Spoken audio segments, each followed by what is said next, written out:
আলহামদুলিল্লাহ, আমি আসলে আমার জন্মস্থান শরীয়তপুর।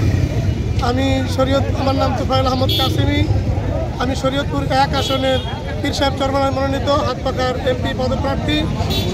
আমি গত 18তেও নির্বাচন করেছি এবং এই 2026-এর নির্বাচনেও চরমনায় পীর সাহেব হুজুর আমাকে হাত পাকা মার্কায় নির্বাচন করার জন্য মনোনীত করেছেন।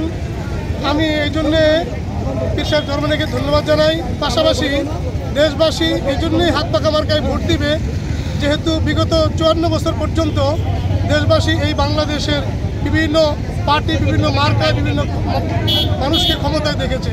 ক্ষমতার পালাবদল একের পর এক হয়েছে, কিন্তু কাঙ্ক্ষিত মানের মানুষের প্রত্যাশা ছিল তা তখন পূরণ হয়নি। সেজন্যে মানুষ তাকিয়ে আছে বিকল্প কোনো প্রার্থীর দিকে, অর্থাৎ ইসলামের দিকে। সে লক্ষ্যে আমি বিভিন্ন জায়গায় মানুষের কাছে, একেবারে তৃণমূল পর্যায়ে মানুষের কাছে আমি ঘুরে ঘুরে দেখেছি মানুষ এখন পরিবর্তন চায়।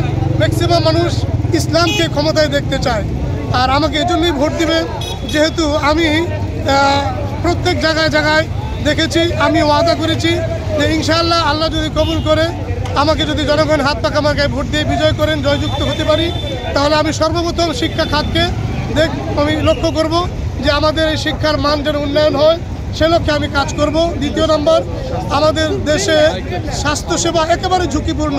হাসপাতালে চিকিৎসা পাওয়া যায় না, মানুষ বিশাল লাইন ধরে হাসপাতালে চিকিৎসার জন্য লাইন ধরে দাঁড়িয়ে থাকে মানুষ।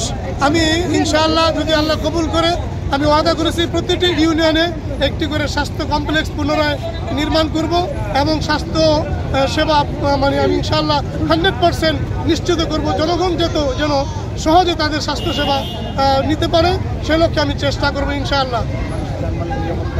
উন্নয়নগুলি দরকার। আমাদের দেশের রাস্তাঘাটগুলি খুবই বেহাল দশা। আমি জাজিরার গোপালপুরের ছোট গোপালপুরে এক জায়গায় গেলাম, সেখানে যায় দেখি একেবারেই নাজুক অবস্থা। একটা কাঠের পোলও নাই যে মানুষ পার হয়ে যেতে পারে। বাঁশের সাঁকো দিয়ে ঝুঁকিপূর্ণভাবে মানুষ পারাপার হয়, বাচ্চারা স্কুলে মাদ্রাসায় যায়।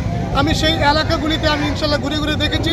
আমি সর্বপ্রথম এই নিম্ন এলাকাগুলিতে আমি কাজ করার জন্য চেষ্টা করব।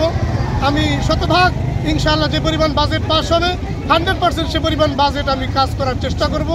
সবচেয়ে বড় কথা হলো মানুষের যানবাহনের নিরাপত্তা, চাঁদাবাজ, সন্ত্রাস, দুর্নীতি, মাদকাসক্ত এর বিরুদ্ধে আমার ইনশাআল্লাহ জিরো টলারেন্সে আমি প্রতিরোধ করার চেষ্টা করব। আমি ইনশাআল্লাহ সর্বোত্তমভাবে আমি চেষ্টা করব যেন এই শরীয়তপুরকে একটি মডেল শরীয়তপুর হিসাবে গড়ে তোলা যায়। আমি এই প্রত্যাশা করি। জাতির কাছে, সকলের কাছে দোয়া চাই। আসসালামু আলাইকুম ওয়া রাহমাতুল্লাহি ওয়া বারাকাতুহু।